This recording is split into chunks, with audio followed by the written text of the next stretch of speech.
We're here at Hyundai headquarters in Sydney to look at the new Ioniq 5. It's the latest electric vehicle from Hyundai, but the significance is it's the first of a new platform.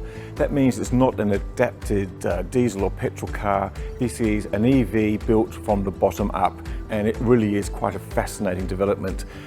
So we can't drive it yet, but we can have a good look through it, and let's meet Scott Nagar, the head of future mobility at Hyundai.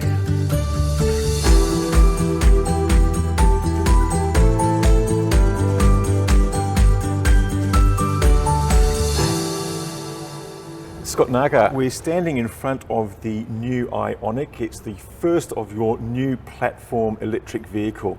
What strikes me is that it's very different to the electric vehicles you've had so far, the Kona and the Ioniq, which have just basically been adaptations of an existing petrol or diesel car. What makes this so special?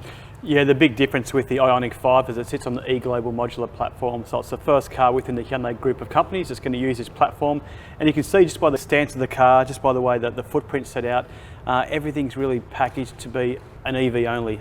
So the space, the interior comfort, the packaging of the drivetrain, just the way the vehicle stands on the road, it looks big and aggressive. Look, it does. Look, it actually kind of looks like an EV, if you can say that. And you've actually had the privilege of actually driving one. I mean, how does it feel compared to your existing cars? Yeah, very impressed. I mean, my background has been judging cars for Australia's Best Car Awards in the past, and spent a lot of time on tracks testing cars. And it's very rare that a car really gets your attention that quickly. I got to drive the vehicle in Canberra and up here a couple of weeks ago, and I'm very impressed, very impressed. It might not be an unbiased opinion, but just very briefly, so you're going to be using this platform then, not just for the Ioniq 5, but you're going to be following this with a whole range of other different models.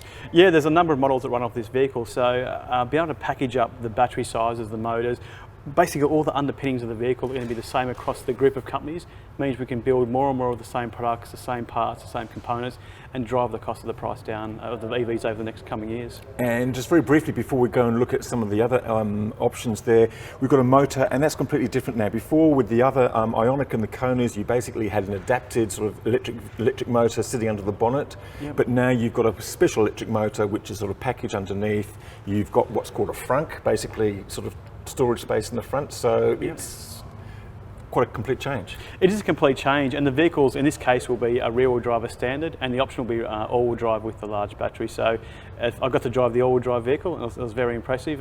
Yet to get into the rear-wheel drive one, but I'd imagine with the power and torque the car delivers, it'll be an impressive drive. Let's go around and have a look at the charging options then. So this is the charging spot. Maybe let's open it up. So nice, easy, click of the button, the top opens up, and as you can see here, you've got your AC charging port, the DC charging port, and you can also see where the charging indicators are. So when the vehicle's getting a high level of charge, it'll tell you what you're up to as you're going. And so it goes up to 350 kilowatts, that's pretty quick. Yeah, 350 kilowatts. We've both got 400 volt and 800 volt charging, so taking advantage of those stations being installed by ChargeFox and also EV around the country, supported by Arena. So we're really proud to be the first manufacturer to take full advantage of that. What really interests me though is this vehicle to load idea. So tell me how that works. My understanding is you simply got an adapter and you can basically run a cord from the house or from any power tool or any appliance and you just plug it into the car. That's right, yeah, an adapter sits on the side of it here. You've got multiple ports to be able to power fridges, TVs, microwaves. If you're out camping, you want to do some glamping, it's a perfect car format. There's also a 240 volt power plug under the back seat. So if you're in the vehicle and you're working, you can charge up your computer, your phone or your devices within the car. That's pretty interesting because this is a step towards this sort of mix between EVs and the home and stuff like that. This is just simply a power point in there, but at least you can have power. If the grid goes down, you've got the car out the front. Yeah, all exactly. The kids will watch the TV, have the aircon on, and 3.5 kilowatts or something like that? Yeah, I think it's about 3.5 kilowatts into the house, so it's really good to get that power in. And there's some great commercials that Hyundai's put out on YouTube for camping. You know, we know that EVs are apparently going to kill the weekend, so... I don't want to encourage people to take TVs camping, but anyway, yeah, let's have a look inside. Perfect. So we're inside, Scott, and I think the thing that just really impresses me is the visualizations. We've got 2 screens up the front there. It's very clean and just the sense of space. Yeah, one of the big things about being on a specific platform just for EVs, there's no tunnel through the middle, the floor is dead flat, there's plenty of space across the dash, it's all been moved forward. And so the visualization, everything is easy to find, easy to hand, and very easy to see.